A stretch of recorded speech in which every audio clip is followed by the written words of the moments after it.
ദൈവനാമം വാഴ്ത്തപ്പെടുമാറാകട്ടെ. ദൈവത്തിൻ്റെ കൃപയാൽ കൊരിന്ത്യ ലേഖനം എന്ന വിഷയത്തിൻ്റെ 13ാമത്തെ സെക്ഷനിൽ പ്രവേശിപ്പാനായിട്ട് ദൈവം നമ്മെ സഹായിച്ചത് ഓർത്ത് ഞാൻ ദൈവത്തെ സ്തുതിക്കുന്നു, സ്തോത്രം ചെയ്യുന്നു. ലോകത്തിൻ്റെ വിവിധ ഭാഗങ്ങളിൽ ഇരുന്നുകൊണ്ട് സന്ദേശം ശ്രമിക്കുന്ന എല്ലാ പ്രിയപ്പെട്ടവർക്കും കർത്താവായ യേശുക്രിസ്തുവിന്റെ നാമത്തിൽ സ്നേഹവന്ദനങ്ങളെ അറിയിക്കുകയാണ്. കഴിഞ്ഞ നാളുകളിൽ നിങ്ങൾ നൽകിയതായ പ്രോത്സാഹനത്തിന്, സഹകരണത്തിന്, പ്രാർത്ഥനയുടെ പിൻബലത്തിനായിട്ട് ഞാൻ നന്ദി പറയുന്നു. ദൈവം നിങ്ങളെല്ലാവരെയും ധാരാളമായി അനുഗ്രഹിക്കുമാറാകട്ടെ. നാം കഴിഞ്ഞ ദിവസങ്ങളിൽ 11ാം അധ്യായത്തിൻ്റെ 18 വരെയുള്ള വചനങ്ങളെക്കുറിച്ച് ധ്യാനിപ്പാനിടയായി തീർന്നു. ഇന്ന് നാം 11ാം അധ്യായത്തിൻ്റെ 19ാമത്തെ വാക്യം മുതലുള്ള ഭാഗങ്ങൾ ധ്യാനിക്കാനായിട്ട് ദൈവത്തിൽ ശരണപ്പെടുന്നു. നിങ്ങളിൽ കൊള്ളാകുന്നവർ വെളിവാകേണ്ടതിന് നിങ്ങളുടെ ഇടയിൽ ഭിന്നപക്ഷങ്ങൾ ഉണ്ടാകേണ്ടത് തന്നെ. നിങ്ങൾ കൂടി വരുമ്പോൾ കർത്താവിൻ്റെ അത്താഴമല്ല കഴിക്കുന്നത്. ഭക്ഷണം കഴിക്കുകയിൽ ഓരോരുത്തൻ താൻ താൻ്റെ അത്താഴം മുമ്പേ കഴിക്കുന്നു. അങ്ങനെ ഒരുവൻ വിശന്നും മറ്റൊരുവൻ ലഹരി പിടിച്ചും ഇരിക്കുന്നു. തിന്നുവാനും കുടിപ്പാനും നിങ്ങൾക്ക് വീടുകൾ ഇല്ലയോ? അല്ല, ദൈവത്തിൻ്റെ സഭയെ നിങ്ങൾ തുച്ഛീകരിച്ച് ഇല്ലാത്തവർ ലജ്ജിപ്പിക്കുന്നുവോ? നിങ്ങളോട് എന്ത് പറയണ്ടോ? നിങ്ങളെ പുകഴ്ത്തുകയോ? ഇത് ഞാൻ നിങ്ങളെ പുകഴ്ത്തുന്നില്ല. അവരുടെ കൂടിയവരുള്ളിൽ സംഭവിക്കുന്നതായ ഒരു വിവേചനം, അല്ലെങ്കിൽ ഒരു കൂട്ടര് ഭക്ഷിച്ച് തൃപ്തരായിരിക്കുകയും മറ്റൊരു കൂട്ടര് അതേസമയം വിശന്നിരിക്കുകയും ചെയ്യുന്നതായ നിലകളിൽ ഭവനങ്ങളിൽ ചെയ്യേണ്ട പല കാര്യങ്ങളും അവർ ആലയത്തിലേക്ക് കൊണ്ടുവന്ന് അവിടെ വ്യവസ്ഥ പ്രകാരം അല്ലാത്ത നിലകളിൽ പ്രവർത്തിക്കുന്നത് കണ്ടുകൊണ്ട് പൗലോസ് അവരെ ശാസിക്കുകയാണ്. പ്രധാനമായിട്ടും ഭിന്നത, അവിടെ പോലും ഒരു ഭിന്നതയുടെ പ്രവർത്തനങ്ങൾ പ്രകടമാകുന്നത് കണ്ടുകൊണ്ടാണ് ആ തലങ്ങളിൽ പോലും ഒരു ഐക്യതയോ സഹകരണമോ ഇല്ലാത്ത നിലകളിൽ, സ്നേഹമോ കൂട്ടായ്മ ഇല്ലാതെ ഇരിക്കുന്ന അവസ്ഥ കണ്ടുകൊണ്ടാണ് പൗലോസ് ആ കാര്യങ്ങളെ ശാസിക്കുന്നത്. ദൈവസഭാ ദിവചനങ്ങൾ എപ്പോഴും പരസ്പരം ഐക്യതയിലും സ്നേഹത്തിലും കൂട്ടായ്മയിൽ തുടരേണ്ടതാണെന്നാൽ പലപ്പോഴും അവരെ പരസ്പരം ഒന്നിച്ച് നിൽക്കുന്നതിന് പകരമായിട്ട് വിഘടിച്ചു നിൽക്കുന്ന, കൂട്ടായ്മ ബന്ധം പോലും നഷ്ടപ്പെട്ടു നിൽക്കുന്നതായ ഒരു അനുഭവത്തിലേക്ക് ദൈവസഭ മാറിക്കൊണ്ടിരിക്കുന്നു എന്ന് പറയുമ്പോൾ അത് അക്കാലത്ത് മാത്രമല്ല ഇക്കാലത്തും അതങ്ങനെ തന്നെ നമുക്ക് പറയാതിരിക്കാൻ കഴിയില്ല. എന്നാൽ അത്തരത്തിലുള്ള പ്രവണതകളെ പൗലോസ് വിലക്കുന്നു. ദൈവം അത് ആഗ്രഹിക്കുന്നില്ല. അതുകൊണ്ട് തിരുത്തലുകൾ നമ്മുടെ ഇടയിലും അനിവാര്യമാണെന്നാണ് നാം ഈ പാഠം പഠിക്കുമ്പോൾ മനസ്സിലാക്കേണ്ട കാര്യം. അവിടുന്ന് 23ാമത്തെ വാക്യം മുതൽ നമുക്കറിയാം തിരുവത്താഴത്തെക്കുറിച്ച്, അതിൻ്റെ അനുഭവത്തെക്കുറിച്ച്, അതെങ്ങനെ അത് അനുഭവിക്കണമെന്ന് കുറിച്ച് വ്യക്തമായ ഉപദേശം തരുന്നതായ ഒരു ഭാഗമാണ് 23ാമത്തെ വാക്യം മുതൽ നമുക്ക് കാണുന്നത്.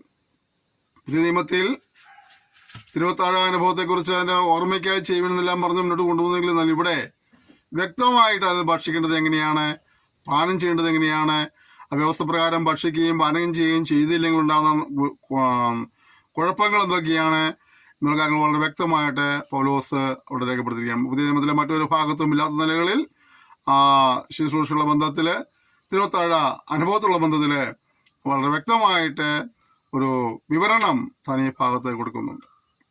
നമ്മൾ വായിക്കുകയും പഠിക്കുകയും ചെയ്യുമ്പോഴൊക്കെ നമ്മുടെ ജീവിതത്തിലും പ്രാവർത്തികമാക്കേണ്ട ഏറ്റവും ശ്രദ്ധിക്കേണ്ടതായ കാര്യങ്ങളൊക്കെയാണ് അവിടെ പറയുന്നത്. പൗലോസിന്റെ എഴുത്തുകളെല്ലാം തന്നെ ഉപദേശങ്ങൾ നമ്മുടെ ജീവിതത്തിൽ പ്രാവർത്തികമാക്കണമെങ്കിൽ തന്നെയും ഇവിടെ തിരുവത്താഴത്തുള്ള ബന്ധത്തിലും മറ്റു അപ്പോസ്തലന്മാരൊന്നും കൈകാര്യം ചെയ്യാത്തതായ ആ ഒരു വിഷയം ഇതാ ഇവിടെ പൗലോസ് രേഖപ്പെടുത്തിയിരിക്കുകയാണ്.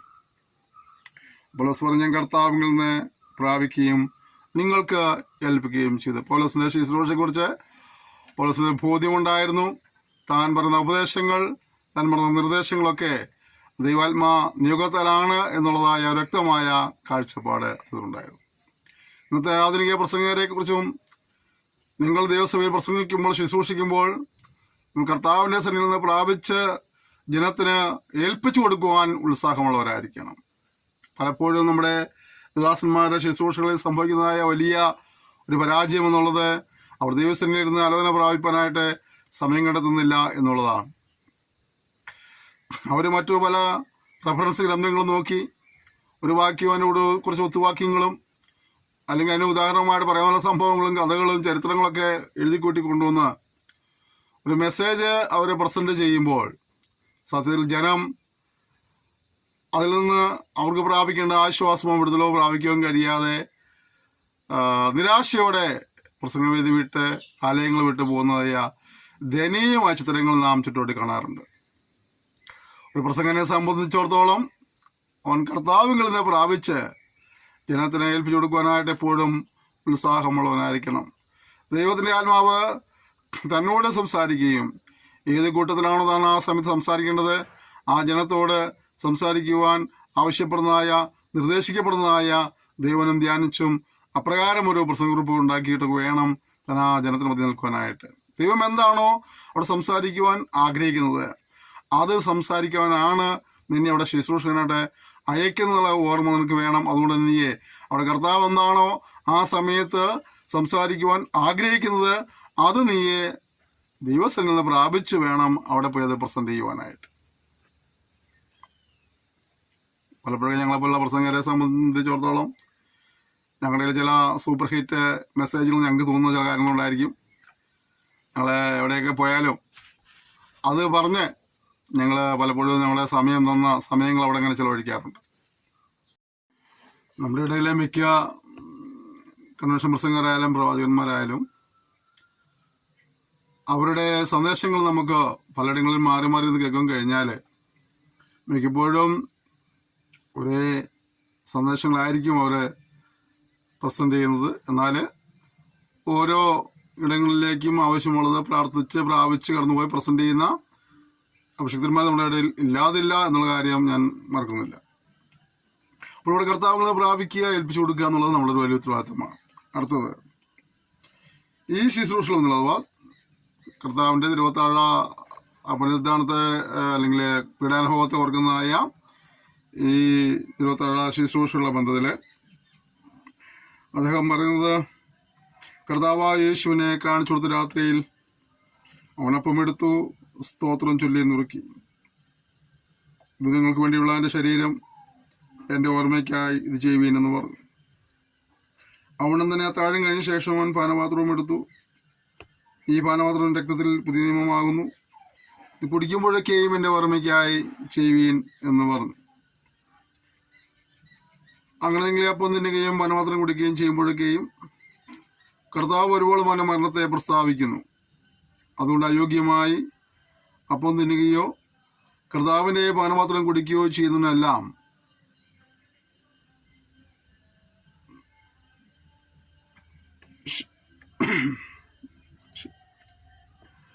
ശരീരത്തെ വിവേചിക്കാഞ്ഞാൽ നിങ്ങൾക്ക് ശിക്ഷാവിധി തിന്നുകയും കുടിക്കുകയും ചെയ്യുന്നു. ഇത് ഹേതുവായി നിങ്ങളിൽ പലരും ബലഹീനരും രോഗികളുമാകുന്നു. അനേകം നിദ്ര കൊള്ളുന്നു. നാം നമ്മെ തന്നെ വിധിച്ചാൽ വിധിക്കപ്പെടുകയില്ല. വിധിക്കപ്പെടുന്നുവെങ്കിലോ നാം ലോകത്തോടുകൂടെ ശിക്ഷാവിധിയിൽ അകപ്പെടാതിരിക്കേണ്ടതിന് കർത്താവ് നമ്മെ ബാലശിക്ഷ കഴിക്കുകയാകുന്നു.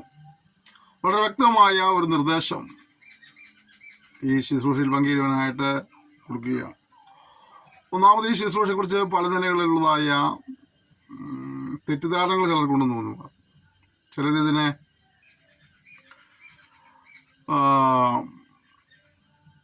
രാത്രിയിൽ മാത്രം തന്നെ അനുഭവിക്കാൻ പാടുള്ളൂ എന്ന് പറയുന്ന ആളുകളുണ്ട്.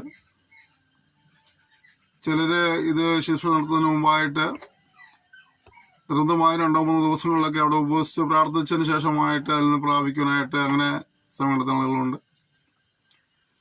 ചിലർ ശുശ്രൂഷയിൽ അപ്പത്തിനും മീനിനും വസ്തുമാറ്റം സംഭവിക്കുമെന്ന് പഠിപ്പിക്കുന്ന ആളുകളുണ്ട്. എന്നാൽ നമ്മൾ മനസ്സിലാക്കേണ്ട കാര്യം ഈ ശുശ്രൂഷ എന്നുള്ളത് നരകുലത്തിൻ്റെ പാപങ്ങൾക്ക് പരിഹാരം വരുത്തുവാനായി കാൽവരി ക്രൂശിൽ കർത്താവായ യേശു ക്രിസ്തു അനുഭവിച്ച പീഡാനുഭവത്തിൻ്റെ ഒരു ഓർമ്മയും ഒപ്പം തന്നെ കർത്താവ് നമുക്ക് വേണ്ടി മരിച്ചതിനാൽ നാം അവന് നന്ദി കരുതുന്നതായ ഒരു ശുശ്രൂഷയുടെ ഭാഗമാണിതെന്ന് മനസ്സിലാക്കാൻ കഴിയണം. ഇതൊരു താങ്ക്സ് ഗിവിങ് ശുശ്രൂഷയാണ്, നന്ദി കരുതുന്നതായ ഒരു ശുശ്രൂഷയാണ്. ഒരിക്കൽ പോലും ഇത് നേരത്തെ പറഞ്ഞതുപോലെ ഈ അപ്പത്തിനോ വീഞ്ഞിനോ ഒന്നും വസ്തുമാറ്റം സംഭവിക്കുന്നില്ല. ചിലർ പറഞ്ഞതുപോലെ ഈ ബ്രെഡ് കർത്താവായ യേശുക്രിസ്തുവിന്റെ മാംസമായോ ഈ വീഞ്ഞ് കർത്താവായ യേശുക്രിസ്തുവിന്റെ രക്തമായിട്ടൊന്നും വസ്തുമാറ്റം സംഭവിക്കുന്നില്ല. അതുപോലെ രാത്രിയിൽ മാത്രം നടത്തുന്ന ഒരു ശുശ്രൂഷയായിട്ടല്ല. ഒരു അപ്പം നോക്കുവാൻ കൂടി വന്നപ്പോൾ നമ്മൾ ഇതിൽ വായിക്കുന്നുണ്ട്. എന്നാൽ കൂടി വരുമ്പോൾ അത് രാത്രിയായാലും പകലായാലും ചെയ്യാവുന്ന ശുശ്രൂഷയായിട്ടാണ് അതിനെ കണക്കാക്കുന്നത്.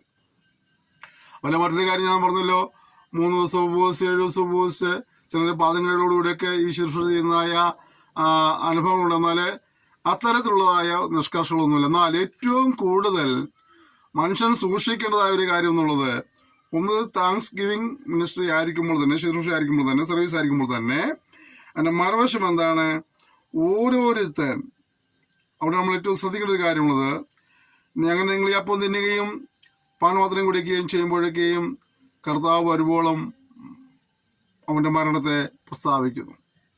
നാം അത് ചെയ്യുന്നതിലൂടെ നാം എന്താണ് അർത്ഥമാക്കുന്നത്? കർത്താവായ യേശുക്രിസ്തു നരകൊല്ലത്തിന് വേണ്ടി യാഗമായി തീർന്നു എന്നുള്ളതാണ് അവിടെ അർത്ഥമാക്കുന്നത്. അതോടൊപ്പം തന്നെ അതുകൊണ്ട് അയോഗ്യമായി അപ്പം തിന്നുകയോ കർത്താവിൻ്റെ പാനപാത്രം കുടിക്കുകയോ ചെയ്യുന്നതിനെല്ലാം കർത്താവിൻ്റെ ശരീരവും രക്തവും സംബന്ധിച്ച് കുറ്റം. ഇത് ഏറ്റവും സൂക്ഷിക്കേണ്ട ഒരു കാര്യം. ഇതിൽ നിന്ന് ഭക്ഷിക്കേണ്ടവർ, പാനം ചെയ്യേണ്ടവർ ശ്രദ്ധിക്കേണ്ട കാര്യം അയോഗ്യമായി നിന്ന് ഭക്ഷിക്കുകയും പാനം ചെയ്യുകയും പാടില്ല എന്നുള്ളതാണ്. ഇവിടെ ചിലർക്ക് കുറ്റബോധമുണ്ടായിട്ട് അവർ തിരുവത്താഴ ശുശ്രൂഷയിൽ നിന്ന് മാറി ഇരിക്കുന്നത് കാണാൻ കഴിയുന്നുണ്ട്. എന്നാൽ അതിനെ ദൈവം പ്രോത്സാഹിപ്പിക്കില്ല. മറിച്ച് എന്ത് ചെയ്യണം? തെറ്റുകളെക്കുറിച്ച് ബോധ്യമുണ്ടാകുമ്പോൾ ആ തെറ്റുകൾ ഏറ്റുപറഞ്ഞ് ഉപേക്ഷിച്ച് ക്രമീകരണം പ്രാപിച്ച് കർത്താവിൻ്റെ സന്നിധിയിൽ ശുശ്രൂഷയിൽ പങ്കുചേരണമെന്നുള്ളതാണ് നമ്മുടെ വ്യവസ്ഥ.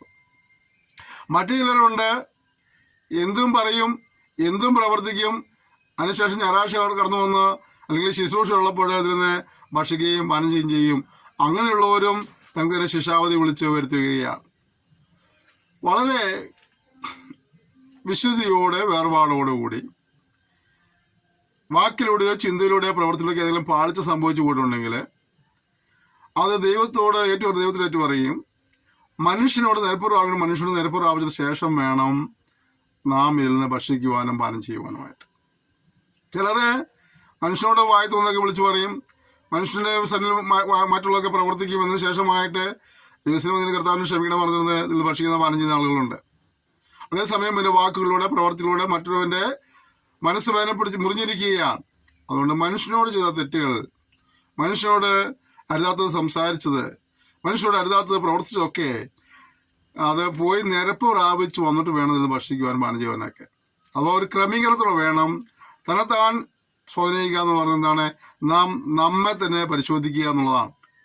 അടുത്തിരിക്കുന്ന സഹോദരൻ എങ്ങനെയാണ്, സഹോദരി എങ്ങനെയാണ്, കുടുംബത്തിലെ മറ്റംഗങ്ങൾ എങ്ങനെയാണ്, സഭാവിശ്വാസികൾ എങ്ങനെയാണ്, കൂട്ടുവിശ്വാസികളോ കൂട്ടുപ്രവർത്തകരോ നേതാക്കന്മാരോ ഒക്കെ എങ്ങനെയാണെന്ന് പരിശോധിക്കാൻ ഉപരിയായിട്ട് നാം ഈ ശുശ്രൂഷയുടെ അടുത്ത് വരുമ്പോൾ നമ്മെ തന്നെ പരിശോധിക്കുവാൻ കഴിയണം. അവിടെ പരിശോധിക്കുക, ശോധന ചെയ്യുക എന്നുള്ളത് തന്നെ നമ്മൾ തന്നെ പരീക്ഷ അറിയുക എന്നും നമ്മളെ തന്നെ ഒന്ന് നിരീക്ഷിക്കുക എന്നുള്ളതൊക്കെ അർത്ഥങ്ങളുണ്ട്. അപ്പോൾ നാം നമ്മെ തന്നെ പരിശോധിക്കുകയാണ്, നമ്മെ വേറെ ആരും പരിശോധിക്കാതെ. കാരണം ആരേക്കാൾ അധികമായി നമ്മളെ അറിയുന്നത് നമുക്കായതുകൊണ്ട് ഞാൻ കഴിഞ്ഞ തിരുവത്താഴ അനുഭവത്തിന് ശേഷമായി ഇതുവരെയുള്ള എൻ്റെ ക്രിസ്ത്യ ജീവിതത്തിൽ എപ്രകാരമായിരുന്നു എന്നുള്ളത് എനിക്ക് മാത്രമേ അറിയാൻ കഴിയുള്ളൂ. അതുകൊണ്ട് ഞാൻ എന്നെയാണ് പരിശോധിക്കേണ്ടത്, ഞാൻ എന്നെയാണ് മനസ്സിലാക്കേണ്ടത്.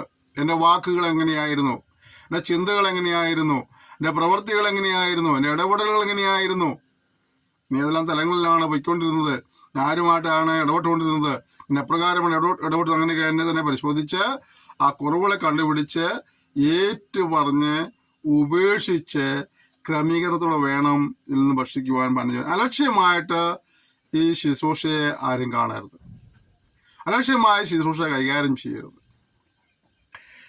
വചനം പറഞ്ഞാണ്, മനുഷ്യൻ തന്നെത്താണ് ശോധന ചെയ്തിട്ട് വേണം ഈ അപ്പം തിന്നുകയും പാനപാത്രം കുടിക്കുകയും ചെയ്യുവാൻ. തിന്നുകയും കുടിക്കുകയും ചെയ്യുന്നവൻ ശരീരത്തെ വിവേചിക്കാഞ്ഞാൽ തനിക്ക് ശിക്ഷാവധി തിന്നുകയും കുടിക്കുകയും ചെയ്യുന്നു. ഇവിടെ മനസ്സിലാക്കേണ്ട കാര്യം, ചിലപ്പോൾ ദേവദാസന്മാരെ ഞങ്ങൾ ഈ അപ്പവിഞ്ഞുങ്ങളുമായിട്ട് ജനത്തിനടിയിലേക്ക് വരുമ്പോൾ കരം നീട്ടുന്ന വ്യക്തികൾക്ക് കൊടുക്കാറുണ്ട്. എന്നാൽ മനസ്സിലാക്കേണ്ട കാര്യം, ഇതിലേക്ക് കരം നീട്ടുന്ന ഓരോ വ്യക്തിയും മനസ്സിലാക്കേണ്ട കാര്യം, ഞാൻ ഇതിൽ നിന്ന് ഭക്ഷിക്കുവാൻ, ഞാൻ ഇതിൽ നിന്ന് പാനം ചെയ്യുവാൻ അർഹനാണോ യോഗ്യനാണോ എന്ന് ചിന്തിച്ച് കുറവുകളൊക്കെ ക്രമീകരണം വരുത്താതെ അതിൽ നിന്ന് ഭക്ഷിക്കുകയും പാനം ചെയ്യുമ്പോൾ നിങ്ങൾ ആ ശുശ്രൂഷയിൽ പങ്കുചേരുന്നതിലൂടെ, ഈ അപ്പം തിന്നതിലൂടെ, പാനപാത്രം കുടിച്ചതിലൂടെ എന്ത് സംഭവിക്കുകയാണ്?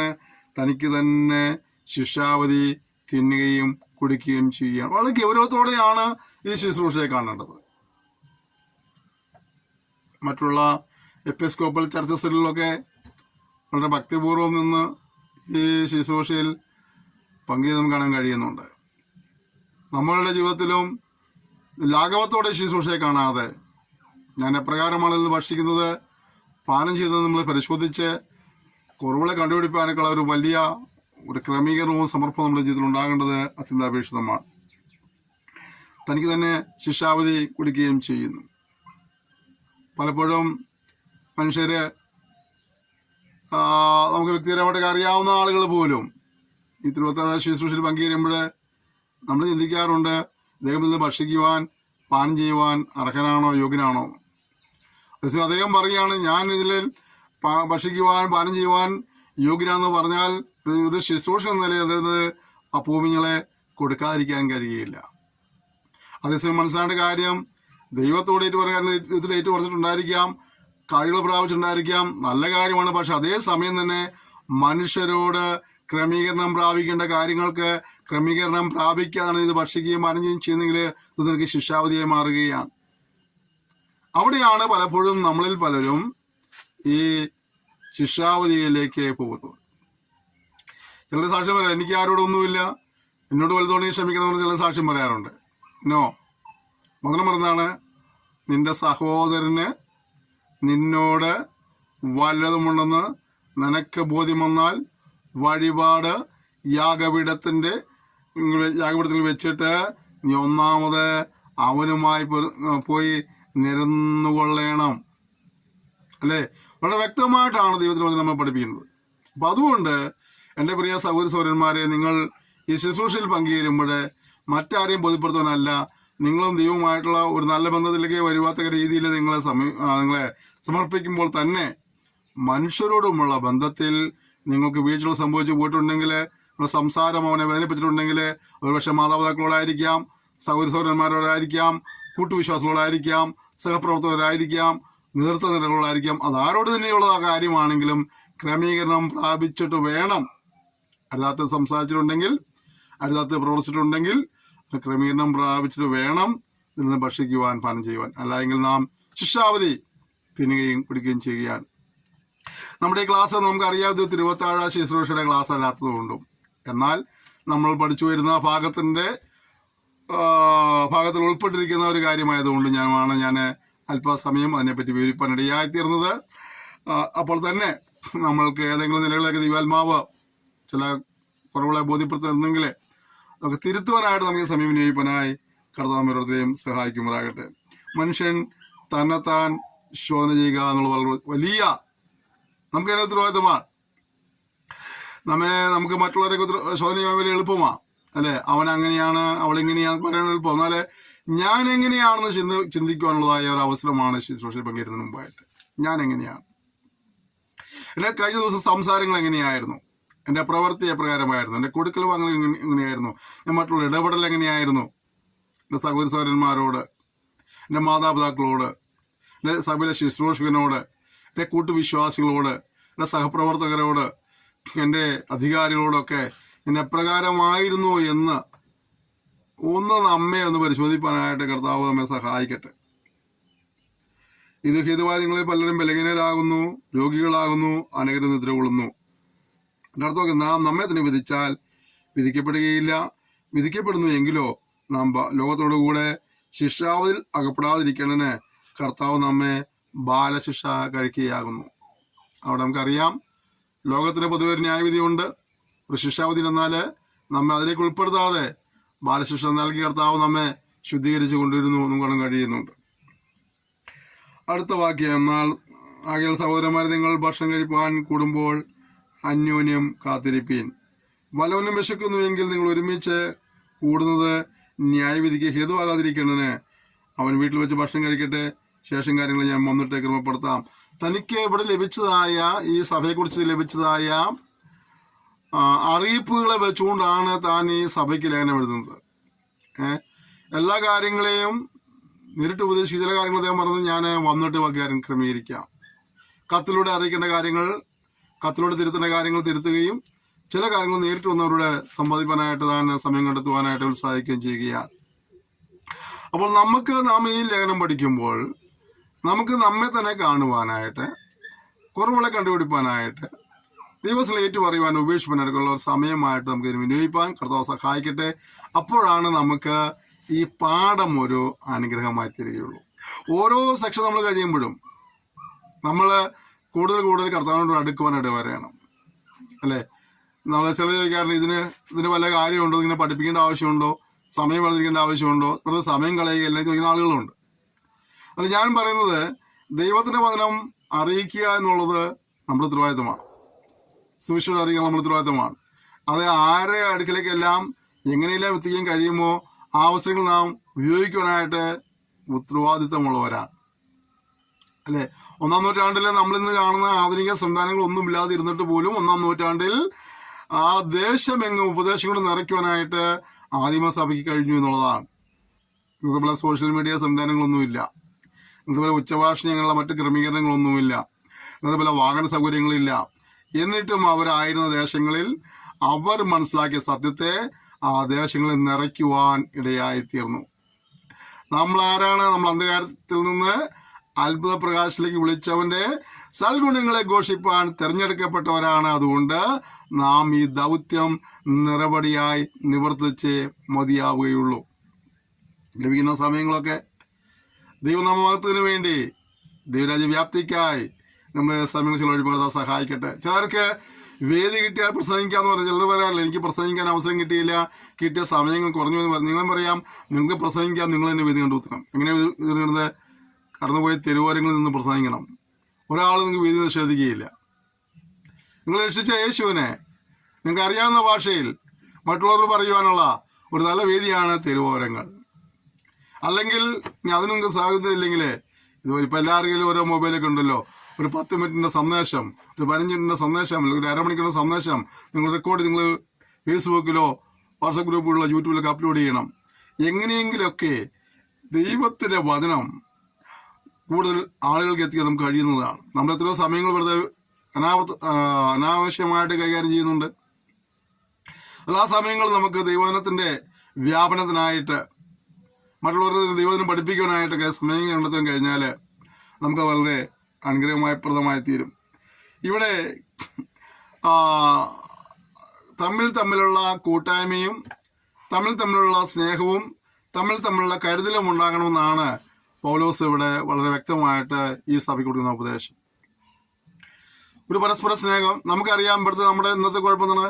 നമ്മൾ സങ്കീർത്തനം പഠിക്കുമ്പോൾ കാണുന്നുണ്ട്, ഭൂമിയിലുള്ള വിശുദ്ധന്മാർ അവർ എനിക്ക് ശ്രേഷ്ഠന്മാരാണെന്നാണ് പറയുന്നത്. എന്നാൽ ഇവിടെ നമ്മളെ സംബന്ധിച്ചിടത്തോളം നാം കാണുന്നത് എങ്ങനെയാണ്? ഞാൻ ഏറ്റവും ടോപ്പ് ലെവലിലെ വിശുദ്ധനാണ്, മറ്റുള്ളവരൊക്കെ ആരാണ്? മഹാമോശക്കാരാണ്, അല്ലേ? ഈ ഒരു ചിന്താഗതിയാണ് നമ്മുടെ ആത്മീയ നീളം എന്ന് പറയുന്നത്. ഈ ആത്മീയ നീളമാണ് നമുക്ക് എപ്പോഴും ദൈവത്തിൽ നിന്ന് അനുഗ്രഹങ്ങൾ പ്രാപിപ്പാൻ തടസ്സമാക്കുന്നത്. നമുക്ക് മറ്റുള്ളവരെ വിശുദ്ധന്മാരായി, മറ്റുള്ളവരെ ശ്രേഷ്ഠന്മാരായി കാണാൻ കഴിയുന്നില്ല, അല്ലേ? നമ്മൾ നോക്കുമ്പോൾ ഞങ്ങൾ കുറച്ചു കാലം കുന്നംകുളത്തായിരുന്നു. കുന്നംകുളത്തുകാർ പറഞ്ഞൊരു പ്രത്യേക പദം, മെനക്കിടി എന്ന് പറഞ്ഞൊരു പദമുണ്ട്. അവനാള് മെനക്കിടിയാ എന്ന് പറഞ്ഞാൽ അവനാള് പോക്ക നിർത്തലാണ്. അപ്പോൾ പലപ്പോഴും ഞങ്ങൾ പലയിടങ്ങളിൽ ചെല്ലുമ്പോഴും വീട്ടിൽ ചെല്ലുമ്പോഴൊക്കെ ആൾക്കാർ പറയും, അവനാളൊരു മെനക്കിടിയാ. ഇവിടെ നമുക്ക് കിട്ടിയ ആത്മീയ നീളത്തിൽ നമ്മൾ മറ്റുള്ളവരെല്ലാം ഇതുപോലെ മെനക്കിടികളായി കാണുകയാണ്. ആരും ഉള്ളു പെർഫെക്റ്റ്? ഞാൻ മാത്രമാണ് പെർഫെക്റ്റ് എന്ന് പറഞ്ഞ നിലയിൽ. ഇതാണ് നമ്മുടെ ഏറ്റവും വലിയ പരാജയം. നമുക്ക് നമ്മെ തന്നെ കാണുവാൻ കഴിയട്ടെ, മറ്റുള്ളവരെ സെഷന്മാരെന്ന് കാണുവാൻ കഴിയട്ടെ. നമുക്ക് ദിവസങ്ങളിൽ ഈ ഗുരുനിലയം പഠിക്കുമ്പോൾ നമ്മിൽ ഒരു മാറ്റമുണ്ടാകുവാനായിട്ട് നമ്മെ സമർപ്പിക്കുവാൻ കർത്താവ് നമ്മെ സഹായിക്കട്ടെ. ഞാനെപ്പോഴും പറയുന്നത്, നമ്മിൽ ഒരു മാറ്റമുണ്ടാകാതെ നമ്മുടെ കുടുംബത്തിൽ മാറ്റമുണ്ടാകുന്നില്ല. നമ്മുടെ കുടുംബങ്ങളിൽ മാറ്റമുണ്ടാകാതെ നമ്മുടെ സഭയിലൊരു മാറ്റം ഉണ്ടാകുകയില്ല. നമ്മുടെ സഭയ്ക്ക് യഥാർത്ഥത്തിൽ ഒരു മാറ്റമുണ്ടാകാതെ നമ്മുടെ ദേശത്തിനൊരു മാറ്റമുണ്ടാകും. നമ്മളെപ്പോഴും ദേശത്തിൻ്റെ വിടുതലിന് വേണ്ടിയും ദേശത്തിൻ്റെ അനുഗ്രഹത്തിനുള്ള പ്രാർത്ഥിക്കുമ്പോൾ ഓർക്കേണ്ട കാര്യം, അതിൻ്റെ തുടക്കം എന്നുള്ളത് ഉണർവായാലും മാനസാന്തരമായാലും ഉണ്ടാകേണ്ടത് നമ്മിൽ നിന്നാണ്. നമ്മിൽ അത് സംഭവിക്കാത്തോളം കാലം നമ്മുടെ ദേശത്ത് സംഭവിക്കുന്ന ഒരിക്കലും കരുതരുത്. അതുകൊണ്ട് ഉണർവിൻ്റെ വക്താക്കളായി മാറുവാനായിട്ട് ക്രമീകരണത്തിൻ്റെയും അനുതാപത്തിൻ്റെയും ഏറ്റുപറച്ചിലിൻ്റെയും വേദികളായി നമ്മുടെ ജീവിതം മാറുവാൻ, നമ്മുടെ കുടുംബങ്ങൾ മാറുവാൻ, നമ്മെ സമർപ്പിക്കുവാൻ കർത്താവ് സഹായിക്കട്ടെ. വീഴ്ചകൾ സംഭവിക്കുമ്പോൾ, പരാജയങ്ങൾ ഉണ്ടാകുമ്പോഴൊക്കെ നമ്മെ തന്നെ കണ്ടുകൊണ്ട് തിരുത്തൽ വരുത്തിക്കൊണ്ട് മുന്നോട്ട് പോകാൻ കർത്താവ് സഹായിക്കട്ടെ. അതോടൊപ്പം മനസ്സിലായിട്ട് കാര്യമുണ്ട്, നമുക്ക് മറ്റുള്ളവരെ ശ്രേഷ്ഠന്മാരെ കാണുവാൻ കഴിയണം. അവരുടെ വേദനയിൽ നാം പങ്കുചേരുവാൻ കഴിയണം. ഞങ്ങൾ ചില സമയത്ത് അല്പ രാഷ്ട്രീയപരമായ കാര്യങ്ങളിലൂടെ ഇടപെടുന്ന വ്യക്തിയായതുകൊണ്ട് ഞങ്ങളങ്ങനെയുള്ള വേദികളിലേക്ക് കൂടുന്ന സമയത്ത് ആ രാഷ്ട്രീയ പാർട്ടിയുടെ കാഴ്ചപ്പാടുകളെ കുറിച്ച് പലരോട് വിവരിക്കുമ്പോൾ ചിലർ പറയാറുണ്ട്, നമ്മുടെ കൂടുതൽ കഷ്ടത അനുഭവിക്കുന്നവരെ കൂടെ നാം മനസ്സിലാക്കുകയും അവരെ സഹായിക്കുകയും ചെയ്യുവാൻ നമുക്ക് ഉത്സാഹമെന്ന് പറയേണ്ടതായിട്ടുണ്ട്. ഞാൻ തിരിച്ചു ചിന്തിക്കട്ടെ, ദൈവസഭയിൽ അപ്രകാരമുള്ള ഒരു അനുഭവമുണ്ടോ? നമ്മുടെ കൂട്ടുവിശ്വാസികൾ അവർ ഭക്ഷണം കഴിക്കുന്നുണ്ടോ നമ്മൾ അന്വേഷിക്കാറുണ്ടോ? നമ്മുടെ ദേവദാസന്മാർ, കൂട്ടുവേലക്കാർ, സഭയിലധികം ആളുകളില്ലാത്ത, വരുമാനമില്ലാത്ത, വാടക താമസിക്കുന്ന, അല്ലെങ്കിൽ ഒറ്റപ്പെട്ട നിലയിൽ ഒന്നോ രണ്ടോ കുടുംബങ്ങൾക്കായിട്ട് ഒരു സഭയെ ശുശ്രൂഷിക്കുന്ന ദേവദാസൻ, അദ്ദേഹം എപ്രകാരം ജീവിക്കും നമ്മൾ അന്വേഷിക്കാറുണ്ടോ? പലപ്പോഴും നിങ്ങൾ അങ്ങനെ ദേവദാസന്മാർക്ക് ഒന്ന് ചോദിക്കണം, എങ്ങനെയാണ് നിങ്ങളുടെ കാര്യങ്ങളൊക്കെ. കൂട്ടുവിശ്വാസികൾ ചിലപ്പോൾ പണിയില്ലാത്തവരുണ്ടാവും, രോഗികളായിരിക്കുന്ന പ്രിയപ്പെട്ടവരുണ്ടാവും, വാടക വീട്ടിൽ താമസിക്കുന്ന ദൈവമക്കളുണ്ടാവും. ഒന്ന് അവരെ കുറിച്ചൊന്ന് അന്വേഷിക്കണം, എങ്ങനെയാണ് നിങ്ങളുടെ ജീവിതത്തിൻ്റെ കാര്യങ്ങൾ മുന്നോട്ട് പോയിക്കൊണ്ടിരിക്കുന്നത്, നിങ്ങളെങ്ങനെ ജീവിക്കുന്നത്, ഇതൊക്കെ ഒന്ന് അന്വേഷിക്കുവാനൊരു മനസ്സ് നമുക്കുണ്ടാകണം. നമ്മൾ ഒരുപക്ഷെ നല്ല നിലയിലൊക്കെ ഇങ്ങനെ മുന്നോട്ട് പോകുന്നുണ്ടായിരിക്കാം, നമുക്കൊന്നിനും കുറവില്ലായിരിക്കാം. പക്ഷെ അവരെയും കൂടെ ഒന്ന് കാണുവാനുള്ള ഒരു മനസ്സ് നമുക്കുണ്ടാകും. അതിനെക്കുറിച്ച് അന്വേഷിച്ച് അറിയുവാനൊരു മനസ്സ് നമുക്കുണ്ടാകണം.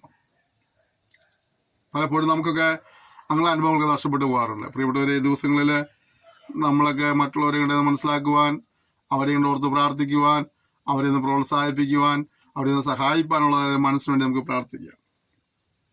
നമ്മൾ 11-ാം അധ്യായത്തിന് 1-ാം വാക്യം നമ്മൾ പഠിച്ചെങ്ങനെയാണ്, ഞാൻ ക്രിസ്തുവിൻ്റെ അനുകാരിയായിരിക്കുന്നത് പോലെ നിങ്ങളും എൻ്റെ അനുകാരികൾ ആകണം. എൻ്റെ ജീവിതത്തിൽ അതെങ്ങനെയാണ് ക്രിസ്തുവിനെ ഫോളോ ചെയ്തത്, ആ നിലകളിൽ തന്നെ അതിലൊരു അല്പം കുറവില്ലാത്തതുകൊണ്ട് നിങ്ങൾ എൻ്റെ അനുകാരികളാകുവാനായിട്ട് പൗലോസിന് പറയുവാനിടയായിത്തീർന്നു എന്നുള്ളതാണ്.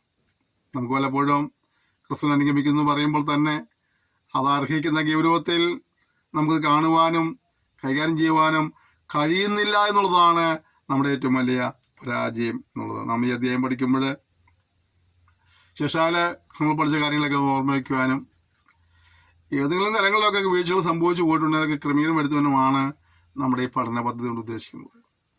നീ ഇന്നലത്തേക്കാൾ ഒരു പടിയുടെ ദൈവത്തോട് നിന്ന് അടുപ്പാനിടയായിത്തീരണം. ഇന്നലെ കാഴ്ചേനേക്ക് അധികമായ ഫലം കായ്പാനിട വരേണം. ഇന്നലത്തേക്കാൾ നീ ഇന്ന് വിശ്വസ്തനായി മാറണം. ഇതൊക്കെയാണ് ദൈവം നമ്മെക്കുറിച്ച് ആഗ്രഹിക്കുന്നത്. ഈ പ്രായ ക്ലാസ് ക്രമീകരിച്ചത് ഞാൻ ഓർക്കുന്നു, 2-3 വ്യക്തികളാണ് ഇങ്ങനെ വചനം പഠിക്കാൻ ഒരു ക്രമീകരണം ഉണ്ടെങ്കിൽ നന്നായിരുന്നുള്ള ചിന്ത ഉണ്ടായത്. ഞങ്ങൾ ക്ലാസ് ആരംഭിച്ചു. ഞങ്ങളുടെ കൂടെ ഉണ്ടായിരുന്ന നമ്മുടെ രജിസ്ട്രാർ അദ്ദേഹമാണ് എന്നോട് എൻ്റെ മനസ്സിൽ ഈ ആശയം കുറച്ച് ദിവസമായിട്ടുണ്ടായിരുന്നു. ഞാൻ പ്രാർത്ഥിക്കുമ്പോഴൊക്കെ അതിനുള്ള ക്രമീകരണങ്ങൾക്കുള്ളതായ ഒരു പ്രചോദനം ദൈവാത്മ തന്നുകൊണ്ടേയിരുന്നു. അങ്ങനെ ഇരിക്കുമ്പോൾ ഇതേ ആശയം പറഞ്ഞു അതേ ദിവസങ്ങളിൽ നമ്മുടെ രജിസ്ട്രാർ കർത്താദാസനെ വിളിക്കുവാനിടയായിത്തീർന്നു. അദ്ദേഹം എന്നോട് കാര്യങ്ങൾ ഷെയർ ചെയ്തപ്പോൾ ഞങ്ങൾ ഒരുമിച്ചിരുന്ന് ഒരു തെരുവിൻ്റെ ഓരത്ത് ഞങ്ങൾ വണ്ടി പാർക്ക് ചെയ്തിട്ട് ഞങ്ങൾ അവിടെ ഇരുന്നാണ് സത്യത്തിൽ വേണ്ടി സംസാരിക്കുന്നതും പ്രാർത്ഥിച്ചൊക്കെ പിരിയുന്നതും. പിന്നെയുള്ള ഓരോ കാര്യങ്ങൾക്കായി മറ്റുള്ള ദേവദാസന്മാരെ അറിയിച്ചു. അവരിൽ പലരും സഹകരിക്കാമെന്ന് പറഞ്ഞു. അങ്ങനെയൊക്കെയാണ് ഒരു ക്രമീകൃതമായ പാഠ്യപദ്ധതി നടപ്പിലാക്കിക്കൊണ്ട് മുന്നോട്ട് പോകാനായിട്ടൊരു പ്രചോദനം ലഭിച്ചത്. ഞങ്ങൾ ആ സമയത്ത് 24 വിഷയങ്ങളാണ് സെലക്ട് ചെയ്തത്. ആ 24 വിഷയങ്ങൾ നിങ്ങളെ പഠിപ്പിക്കാനായിട്ട് ഞങ്ങൾ സമയങ്ങൾ വേർതിരിച്ചു. അതിൻ്റെ റെക്കോർഡിങ് നടക്കുന്നു, ഒരു ഭാഗത്ത് എഡിറ്റിംഗ് നടക്കുന്നു, ഒരു ഭാഗത്ത് അതിൻ്റെ അപ്ലോഡിങ് നടക്കുന്നു. കർത്താവിൻ്റെ കൃപയാൽ ഇന്ന് വരെയും നമുക്ക് ഈ ക്ലാസ്സിലൊന്നും മുടങ്ങാതെ എല്ലാ ദിവസവും അപ്ലോഡ് ചെയ്യാനാണ് കർത്താവ് സഹായിച്ചതോർത്ത് ഞാൻ ദൈവത്തെ സ്തുതിക്കുന്നു, സ്തോത്രം ചെയ്യുന്നു. അങ്ങനെ കൂട്ടായ ദേവദാസന്മാരുടെ പ്രാർത്ഥന, വിശേഷാൽ വചനം പഠിക്കാൻ വന്ന നിങ്ങൾ ഓരോരുത്തരും അത് മറ്റു പലർക്കും ഷെയർ ചെയ്തപ്പോൾ, മറ്റു പലരോട് ഈ പാഠ്യപദ്ധതിയെ കുറിച്ച് പറഞ്ഞപ്പോൾ അങ്ങനെയും പലരും കിട്ടി. ഞങ്ങൾക്ക് ഇനിയിപ്പോൾ നിങ്ങൾ നോക്കുമ്പോൾ ഞങ്ങളുടെ കണക്ക് നമുക്ക് അറിയാൻ കഴിയുന്നുണ്ട്, ഒരുപാട് വെറുതെ സന്ദേശങ്ങൾ ഷെയർ ചെയ്യുന്നുണ്ട്. അപ്പോൾ അതിൻ്റെ അർത്ഥം എന്താണ്? ഇത് നിങ്ങൾക്ക് പ്രയോജനപ്പെട്ടതുപോലെ മറ്റുള്ളവർക്കും പ്രയോജനപ്പെടുവാൻ നിങ്ങൾ ആഗ്രഹിച്ചിട്ട് നിങ്ങളത് ഷെയർ ചെയ്യുകയായിരുന്നു. പലരും ഇതിനോട് പ്രാർത്ഥിക്കുന്നു. നിങ്ങളെല്ലാവരും നന്ദി പറയുക. നിങ്ങളുടെ പ്രാർത്ഥനാ സഹകരണത്തിനായിട്ട്, നിങ്ങളുടെ പ്രോത്സാഹനത്തിനായിട്ട് നന്ദി പറയുന്നു.